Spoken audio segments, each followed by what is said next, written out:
વધુ એક વિદ્યાધામ વિવાદમાં આવ્યું છે કચ્છના ભુજમાં, જ્યાં ભણતી યુવતીની કોલેજની બહાર જ કરી દેવાઈ હત્યા. ઘટના બની ભુજની સંસ્કાર કોલેજની બહાર.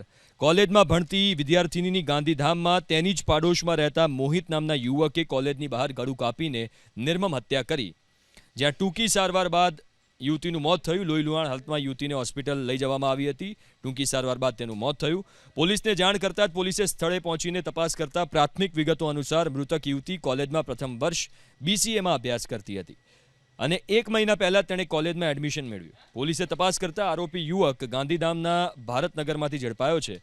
પ્રાથમિક જાણકારી મુજબ મૃતક યુવતીએ આરોપી મોહિત સાથે સંપર્ક તોડી તેને સોશિયલ મીડિયામાંથી પણ બ્લોક કરી નાખ્યો હતો, જેથી આરોપી ઉશ્કેરાઈને યુવતી કોલેજથી છૂટી બહાર નીકળી ત્યારે તેની હત્યા કરીને ફરાર થઈ ગયો.